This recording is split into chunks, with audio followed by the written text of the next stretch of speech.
What's up, Internet? Welcome back to another Two Wheel Nation live stream. And tonight we're going to talk about the 2022, I think it's a 2022 designation, Yamaha R7. Man, I tell you what, this bike is not what I was expecting at all. And what I mean by that is, take a look at this picture. So when I first heard Yamaha was going to do or bring back the Yamaha R7, I say bring back because there used to be an R7. This is the picture of the World Superbike race team for Yamaha on the YZF R7 from, I think this picture was back in 1998. On the left, you got Scott Russell. He was a former World Superbike champion on the Muzzy Kawasaki. And then off to his left, or on the right-hand side of the picture, it was Noriyuki Haga, I believe. I remember watching this dude race. He was something else. I mean, he wasn't consistently awesome, but he had his moments. I still say that the FIM stole a World Superbike Championship from him one year, but that's not what the stream about tonight. Tonight, it's all about the R7. And again, I thought this was the bike that they were going to bring back. An updated version of this R7 from the late 90s, early 2000s. I believe also Colin Edwards raced this bike before joining Honda and racing the RC51. But let's take a look, because I really think that Yamaha did exceptionally well with the aesthetics and the R family styling on this bike. It's pretty legit, man. It's a good looking machine. I like it. Now, I see a lot of people, I don't say a lot of people, I see a few people comparing the R7, this new R7, to the R6. And that Yamaha did exceptionally well. I don't agree with that at all. To me, these are two completely different bikes. And we all know by now Yamaha has discontinued the R6. They claim too expensive to manufacture, not enough sales to justify continuing manufacturing the R6. Long story short, R6 is gone. Now they've got this new R7. I really don't think that Yamaha's goal is to build a newer, better replacement for the R6. This is a completely different bike. I think Yamaha's goal here was to give you like a legit super sport feel and experience and look, but without the super sport price. This is a great bike. I think it's a great bike for anybody who's on an R3 and wants something that's a little bit more realistic in terms of super sport, but maybe you're not ready for R1 leader class performance, or maybe you're not ready for the R1 leader class price tag. This bike is a great alternative. I think you could even skip the R3 and just jump straight onto this R7. I don't know. Let's take a look at some of the video footage rolling around the internet. God, man, this bike looks really, really, really good. I love the tail section, TFT display. This bike looks amazing, actually. Radial brakes. There's a lot of things about this bike that are full on super sport legit, and I think that's what Yamaha was going for. And the fact that it's a parallel twin, means it's going to be way more narrow than an R1 or even the discontinued R6. Still makes me sad to say that, but that thing looks really, really, really good. I don't have anything bad to say about the cosmetics and the aesthetics of this bike. It's absolutely gorgeous, and it fits right into the R styling. I would say the front of the R1 is one of my favorite fronts of any of the Supersport models, and I have a Kawasaki ZX-10, which I like, and I think it's a great looking bike, but the front of the R1 is spectacular. I wish they would have made it just a little bit more like that with those dual headlights. I'm not sure what the whole Cyclops headlight thing is there in the middle, but it still looks great. Can't knock it too much. One thing that's weird, I want to say, this bike doesn't have any of the electronic rider aids with power modes and all the different rider aid packages that are common to most of the Supersport machines nowadays, which it feels kind of weird, but maybe I'm wrong. It does have adjustable suspension, but that's to be expected. Let's take a look at some of the specifications of this bike. Let's jump over to Yamaha's website. Take a look at what we got going on here, man. What do we got going on here? Let me make this a little bit bigger and shrink myself, because you don't need to see my ugly mug. Let me shove myself off over here to the corner a little bit.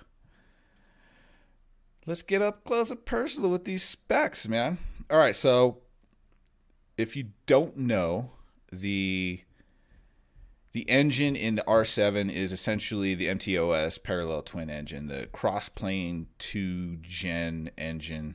I don't know why they call it cross-plane 2, but CP2 is the acronym designation for this motor, proven motor. It's been around for, I think it came out in 2015. But you can see there's some drastic differences between these two bikes. Just looking at the picture, you've got your MTO7 on the right, the R7 on the left.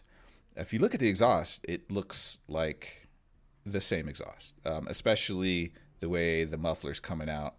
The swing arm looks similar, not exactly the same, but similar. And I think that's partly due to the fact that the R7's got a little different linkage setup for the monoshock in the back. But in traditional super sport fashion, man, you've got the bars down low. The mirror's a lot lower. If you look over at the MTO7, the bars are quite a bit higher. And you can even see it looks, or at least it has the appearance down there by the muffler where the pegs are. It almost looks like on the MTO7, your pegs are just slightly a little bit more forward and lower, giving you a little bit more comfortable position with those higher bars. But the R7's full on super sport mode, right? Pegs are a little bit farther back, tad bit higher, bars are lower. It's the super sport experience. Take a look at the brakes, radial brakes. The MTO7 does not have the radial brakes, but let's scroll down. Let's start with this engine section here. Engine type 689 cc's, liquid cooled 4-stroke dual overhead cam, inline twin cylinder. I don't know why on the MTO7 side they don't list it as an inline twin cylinder, because it's basically they are both the same engine. Bore and stroke exactly the same. Compression ratio exactly the same, both fuel injected. Transmission 6-speed multi-wet clutch. Both of them have the same 6-speed multi-wet clutch transmission. Again, it's the same engine. However, the R7, and I want to say that this is the first time Yamaha has used an assist and slipper clutch on this engine, the 689cc parallel twin. Both of them are chain drives, suspension, mostly the same, but some differences. On the front, you've got the upside down forks on the R7, where the MTO7 has got the traditional conventional upright standard forks. On the MTO7, it says 41 millimeters. I'm not sure what the diameter size of the R7 is, and they don't specify it, which I think is weird. They both have about the same travel, despite the fact that the R7's got the upside down. They've both got the same size hydraulic disc. Again, Yamaha's kind of inconsistent on their website. On the left, you've got the 298 millimeter hydraulic disc for the R7. On the right, it says dual. Now, the R7's got dual as well. They just aren't consistent with whoever's doing the data entry for Yamaha on their website. 245 millimeter rear brake. They both got the same dimension tires, 120/70 and then the 180/55.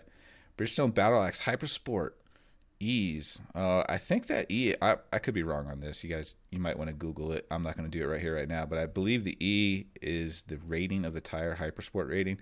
Not that the R7 is going to go hyper sport speeds, but you've got tires that could pass tech inspection at your local track. That's a good thing if you're interested in doing track days. Now, here's where it gets interesting. The dimensions are not drastically different, but different enough that you're going to get a different experience on the R7 than you would on the MTO7. So it's not just ergonomics. The seating positions are different. The R7's a little bit higher. Wheelbase is shorter. The rake is different. It looks like the trail is the same. But you got a shorter wheelbase and a different rake. So I think this bike, is probably going to turn like a beast on the track, and that could be loads of fun. You know, at the end of the day, like I said at the beginning, I don't think Yamaha's goal for this was let's replace the R6 with something better. It's something different. I don't think it's fair to compare this new this new R7 with an R6.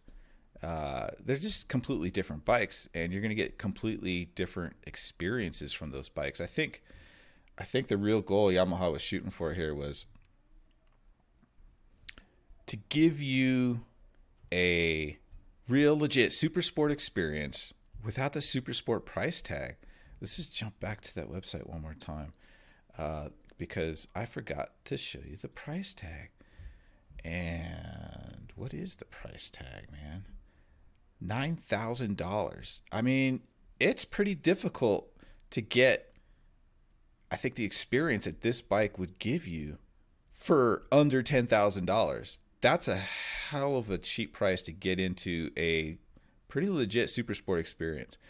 Now, a lot of people are probably going to be down on the fact that, depending on who you ask, horsepower is somewhere around 70 horsepower. I've heard 69. I read 74 somewhere else. Well, let's just say it's around 70 horsepower.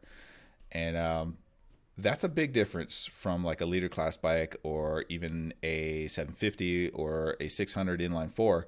My 97 GSXR 600 on the dyno at the wheel, I think it was around 95, 97 horsepower. So it's going to be tough to make up for that horsepower difference on the street and on the track. But again, $9,000. Unless you're going to travel back to the 90s and buy yourself a 600 and somehow transport back, what are you going to do? Oh, look, we got some people in the chat. What's up, Donna May? How are you doing? 600cc sports are dying off. Yeah, unfortunately they are. Prairie Boy, what's up? Oh, man. They are dying off, I'm not really sure why, to be honest. I think it's interesting. The Aprilia RS660 has more power. Yeah, and it has a similar motor, doesn't it? I believe they're both parallel twins. I both believe they've got the cross-plane firing order. Yeah. Dude, the homie Bill, what's up, man? How you doing? Thanks for dropping in, guys. I appreciate it. I listened to a couple of sound bites of this bike, and it's actually quite amazing. Because let's face it, there's not much better motorcycle ear porn than the R1 cross-plane crank. I would say the next best thing would be your V4s, your V4R Ducatis, and the Aprilia V4. Those bikes sound just absolutely amazing. Anyway, I think that they did a damn good job with the noise factor on this motorcycle. It sounds so good. But again, I just think it's unfair to try and compare this bike to an R6. They're just not the same. There is no comparison. You know what I think this bike would really, really excel at is tracks with short straightaways, really tight turns, just slower speed tracks. Like the opposite of here in the United States, Road America, for example, is a very top speed track. Super long straightaway. Road Atlanta, the back straight on Road Atlanta just feels like it goes on forever. Places like that, 600, 750s, 1000 inline fours, they're just going to eat this R7 up. It wouldn't stand a chance. But you take it to like your smaller club tracks, locals on the weekends, short straightaways, really tight infield sections. I don't know. I think this bike would just be loads of fun. The Torquey parallel twin. There's definitely a market for this bike. Absolutely. I think it's way better than like your 650 Ninjas. I think that Yamaha's put a lot of detail into this to give you that super sport feel that some of those other bikes don't have, like the radial brakes, for example. The cross plane parallel twin, the noise that's going to come out of this bike is going to sound so good. Oh, geez, it is what it is. It's sad to see the R6 go away. And again, not going to compare this bike to the R6 because it's not. Totally surprised. I really thought Yamaha was just going to bring back an updated version of the original R7 from the late 90s and the early 2000s, but this bike's pretty cool. I think this is a great bike for a person who can't afford the R1, maybe doesn't feel they're ready for the performance of an R1, but they want that super sport experience and they just don't want to pay the super sport price. Great bike. Great bike. And maybe you're on an R3 and you're ready for more. This is a good step up from an R3, and just gives you that little bit more super sport experience for not that much more price. So I think it's an awesome bike. I'm excited for it. Would I get one? Probably not. I'm already on a leader bike. It would be hard for me to go from 180 whatever horsepower down to 70 horsepower. As beautiful as this machine is, as gorgeous as it looks and sounds, I'd be missing about 100 horsepower. I'm not going to do that. However, I think there's a lot of people that would absolutely love this bike. I really do. All right, guys, I'm out. Thanks for stopping by. Thanks for checking out the stream. And tons of more videos on the channel. If you like sport touring, I've even got just lots of motocross stuff, just motorcycles in general. Go check out some of the other videos on the channel. And drop a comment. Let me know what you guys think, man. Would you get this bike? What do you think about the discontinuing of the 600? And what do you have now? What are you riding now? And how does that compare to something like this? I think this bike is just absolutely. I think Yamaha did a really good job with it.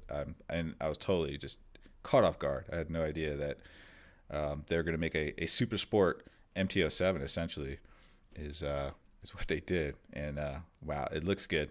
So. I think Yamaha will do well with this motorcycle. I'd love to take it for a test ride. So Apex, if you guys are watching, let me know. You get one of these in, I'm down for a test ride, 100%. All right, guys. Have a good one. Keep the rubber sight down, and hopefully we'll see you guys next week. Same time, same place, same bat channel. Later.